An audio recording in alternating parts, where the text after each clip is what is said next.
Olá, tudo bem? Seguimos com a série de autoconhecimento e hoje vamos conversar sobre qual é a sua visão de mundo. Da última vez, quando a gente conversou sobre a generosidade e o julgamento, nós demos um exemplo, daquela pessoa que nasce num país da África, como Angola, por exemplo, e uma outra pessoa que nasceu na Inglaterra, lá no meio da família real, né? Essas duas pessoas, elas vão ter experiências e vivências completamente diferentes uma da outra. E isso vai moldar a visão de mundo que cada uma delas vai ter. Então, a nossa visão de mundo, a gente tem que compreender, em primeiro lugar, que ela é formada a partir das vivências que a gente teve desde a infância, adolescência, juventude, fase adulta, mas principalmente na infância, todas essas vivências, todas essas experiências, elas vão moldando a forma como nós enxergamos o mundo. E isso é que faz com que cada pessoa tenha uma visão de mundo diferente, né? As visões não são todas iguais, né? Enquanto uns investem, os outros gastam, né? Enquanto uns ajudam, outros dificultam, né? Cada um age de acordo com a sua própria visão de mundo. A grande questão aqui é a gente se questionar se a visão de mundo que nós temos ela está adequada, né? É a visão mais próxima da realidade, né? E como que a gente pode descobrir isso? É muito simples. Em primeiro lugar, a gente tem que entender que nós estamos no universo criado por alguém, né? Esse criador do universo, que se convencionou chamar Deus, o todo, né? Ele é um ser que, apesar, né, do que infelizmente ainda é pregado em muitas religiões, ele é um ser que é totalmente amor, né? Ele não tem dentro dele nenhuma sentimento contrário ao amor, né? Então, como ele tem essa energia aí, esse sentimento como principal, ele emana os seres, né? Ele cria, né? Os seres para habitarem aí os planetas, universo afora, né? E o seu intuito é que cada um possa se desenvolver, possa crescer, possa evoluir, possa aprender e viver aí com alegria, né? Com harmonia, né? Dentro de um caminho feliz, né? É esse que é o interesse dele. É lógico que, ao mesmo tempo que ele cria, ele dá também o livre-arbítrio para que cada um encaminhe a sua vida da maneira que mais lhe aprouver, né? Mas se seguíssemos, né, o caminho que ele coloca, que ele mostra, com certeza absoluta, a felicidade, a alegria estaria sempre presente, né? Então, um parâmetro para a gente observar, para a gente refletir sobre se a nossa visão de mundo está correta, está próxima aí, está alinhada à realidade do universo, é ver o quanto de alegria, o quanto de felicidade, o quanto de crescimento, de evolução tem na nossa vida, né? Infelizmente, aqui no planeta, desde tempos aí imemoriais, foi criado todo um sistema de crenças, né? em que se destacou, né? O sofrimento como algo bom, né? Como algo importante, como algo que levasse à evolução. A gente tem até aquela expressão, né, que se você pegar uma pedra bruta e lapidar essa pedra, você vai lapidando, lapidando, uma hora ela emite luz. Então, se convencionou que para alcançar a iluminação, né, para se iluminar, para alcançar a luz, é preciso se lapidar. E lapidar, ele está intimamente ligado a essa ideia do sofrimento. Então, criou-se uma metáfora para justificar um conceito que está muito arraigado aí na nossa sociedade, né? E aí quando a gente vai lá para a mecânica quântica, né, que tem aquela frase famosa do físico Fred Alan Wolf, que ele disse, você cria a sua realidade, né? As pessoas quando veem o filme O Segredo, ou Quem Somos Nós, né, que começa a mudar um pouco a visão de mundo, né? Você vê, começa a acrescentar outras informações que a pessoa não tinha, e aí a visão de mundo dela começa a se modificar. Quando chega nesse ponto, a pessoa começa a fazer lá as orientações, os exercícios de visualização, etc., para que ela venha a criar a sua realidade. Só que a realidade de cada um, ela já é criada automaticamente pelo nosso sistema de crença. Tudo aquilo que a gente acredita é aquilo que se reproduz na nossa vida. Como essa questão do sofrimento é tão forte, muitas pessoas acreditam piamente que a vida é uma luta, é uma guerra, é uma batalha, é matar 1 leão por dia, né, como se fala. E aí acaba que, muitas vezes, inconscientemente, a pessoa toma determinadas atitudes que vão refletir esse sentimento, esse pensamento que ela tem. Por exemplo, isso acontece muito nesse período, né, que as pessoas têm que fazer. Quando a pessoa tem um prazo para entregar alguma coisa, né? Seja um prazo para receber um pagamento, para dar entrada em algum processo, seja que o prazo que tem, né, de integra de declaração de imposto de renda, né? Que as pessoas têm normalmente até o dia 30 de abril para entregar, né? Então você vê que algumas pessoas, repetidamente ao longo dos anos, elas deixam tudo para a última hora, né? Elas poderiam fazer tudo com antecedência, né? Reunir todo o material, né? Para poder fazer, nesse caso aí do exemplo, a declaração, ou para dar entrada no benefício, ou qualquer atividade que a pessoa precise fazer que tenha um prazo, né? Que depois daquele prazo não poderá mais ser feito. E o que a gente vê é uma protelação, né? Vai sempre se protelando, protelando, e aí quando já está em cima do prazo, quando não dá mais tempo de mais nada, aí é aquela correria, aquele estresse para conseguir fazer lá a atividade que tinha que ser feita. E aí você vê que é um padrão repetitivo, é um comportamento como se fosse automático, né? Quando diz assim, não, ano que vem vai ser diferente, tal, mas quando chega no ano que vem é tudo igual. Por quê?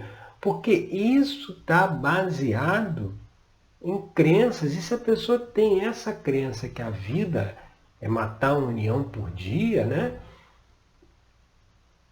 Ela vai tomar essas atitudes para que ela esteja sempre numa situação de estresse, né? Ela poderia preventivamente fazer um monte de coisa, né?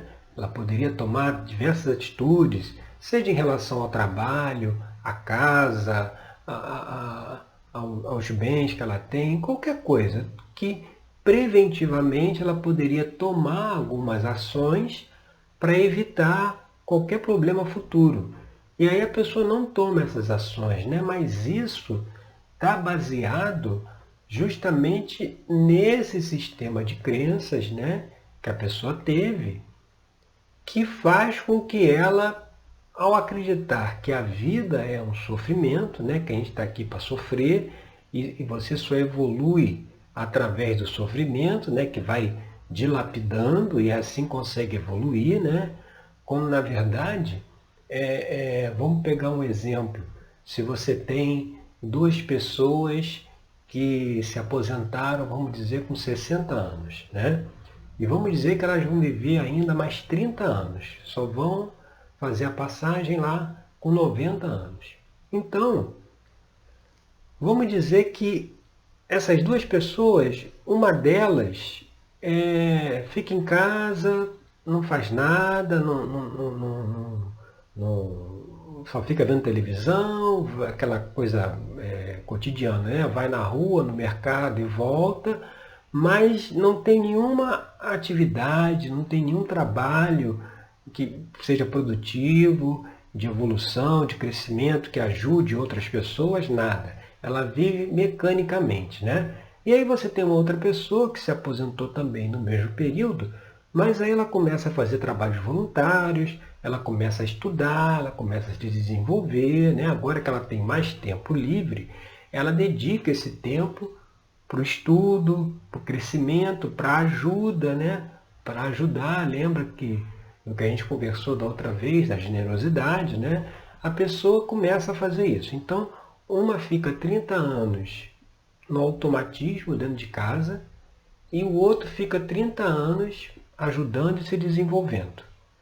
E aí essa pessoa que está no automatismo, como o universo, ele caminha sempre para a evolução, para o crescimento, a partir do momento que a gente decide deliberadamente não evoluir e não crescer, a gente vai somatizando, é inevitável.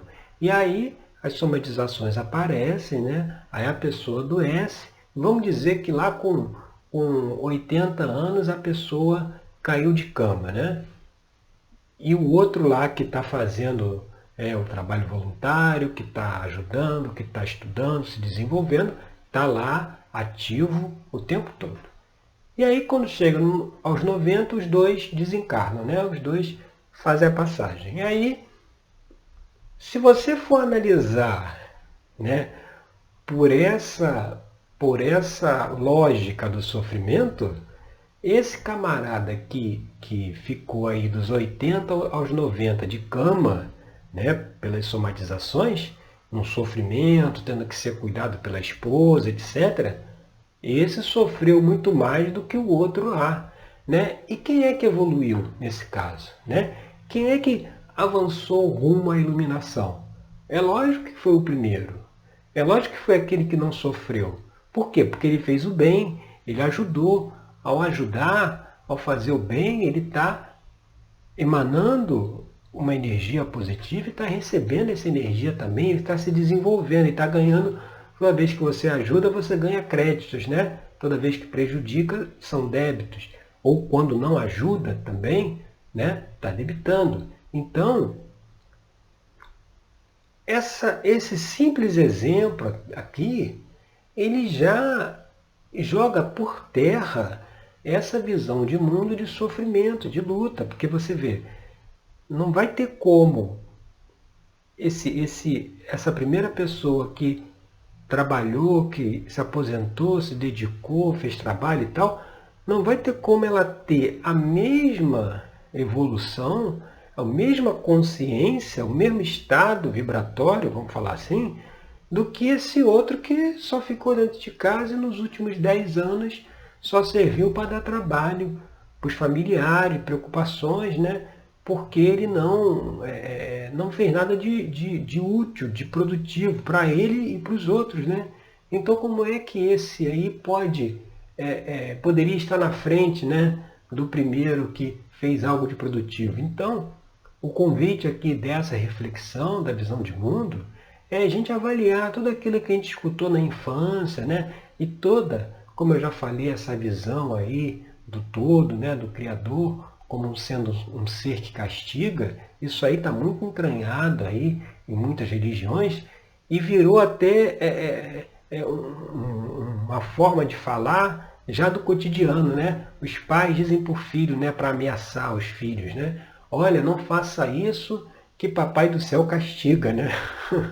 Você vê que é uma coisa inocente, né? As pessoas falam sem maldade, né? Mas isso já incute na cabeça da criança que ela está dentro do universo, que o Criador, que quem comanda tudo, é um camarada que pode, né, eventualmente castigá-la. Então, isso já molda a visão de mundo dela no sentido de que, se ela não vai pelo caminho lá do Fred Hoff, que você cria a sua realidade, então a pessoa, vamos pegar um exemplo de uma pessoa que vive no bar o dia inteiro, né? A pessoa vai para o botequim de segunda a segunda, né? E aí chega uma hora que o corpo já não aguenta mais, a pessoa, né, pode ser internada aí no hospital. Aí começa, né, as orações, os pedidos para que a pessoa saia do hospital, né? Mas infelizmente a situação já estava tão deteriorada que já era praticamente impossível. E aí nesses casos a gente ouve muito, né, as pessoas falarem, mas se Deus quiser ele vai sair dessa, né? Vamos apelar aí, vamos rezar a misericórdia divina para poder tirá-lo do hospital. Como se aí está embutido ainda essa coisa aí do castigo, porque como se Deus, como se o todo tivesse alguma responsabilidade por aquela pessoa estar no hospital, porque ele está ali por conta do próprio livre-arbítrio dele, né? Em vez de ele fazer outras coisas, ele resolveu ir para o bar. Em vez de ele ter uma alimentação diferente, ele resolveu beber, ingerir álcool aí em demasia. Então, quando essa visão de mundo de que eu estou sofrendo porque algum ente superior está me infligindo um castigo, essa visão é que nos distancia da realidade. Que quando a pessoa percebe que foi ela mesma que criou a sua realidade pelo seu comportamento, aí sim ela consegue mudar essa realidade e se recuperar e seguir um outro caminho. Nesse caso que eu contei, se tivesse uma graça divina que a pessoa conseguisse sair do hospital, na grande maioria dos casos, o que ela ia fazer? Ela ia voltar para o bar, entendeu? Ela ia voltar a beber porque o que já estava fazendo já há não sei quantos anos. Né? Então, não teria muita diferença, entendeu? Então, o convite aqui dessa reflexão, né, é isso, é a gente questionar a visão de mundo que a gente tem, né? E essa mensagem, lá no tarô mitológico, ela é trazida aqui pela carta do Ás de Espadas, né? Aqui a gente vê a deusa Atena, né, com a espada em punho, né? E essa carta lá no tarô mitológico, ela traz essa mensagem da necessidade de se ter uma nova visão de mundo, né? A gente precisar olhar as coisas com outros olhos, com um novo modo de pensar, né? Dentro lá da terapia tarológica, que é o trabalho de autoconhecimento que eu conduzo, né? A gente a gente traz, né, através do tarô mitológico, através da abertura de um jogo do tarô, a gente traz as questões que precisam ser analisadas por quem está fazendo a terapia, quem está fazendo atendimento, né? As cartas, elas, com seus significados, elas mostram aquilo que a pessoa precisa se conscientizar, né? Aquelas questões que ela já precisa avaliar. O Ás de Espadas é uma carta dessas, né? Para que ela consiga mudar esses padrões de comportamento, aí, esses padrões de automatismo, para aí sim conseguir chegar no ponto que todos deveríamos estar, né? Todos deveríamos estar dentro do caminho da alegria, da evolução, da felicidade, né? Mas ainda questões internas, né, de crenças, de visão de mundo equivocadas, ainda acabam falando mais alto. E quando a gente consegue perceber quais são essas questões, e nesse trabalho da terapia tarológica as questões aparecem, né? Tem aquele ditado, né? Vamos botar as cartas na mesa, né? Isso vem do tarô, né? Quando você coloca as cartas na mesa, que a energia da pessoa é retratada ali naquelas cartas, naquela forma de comunicação, naquela mensagem, né?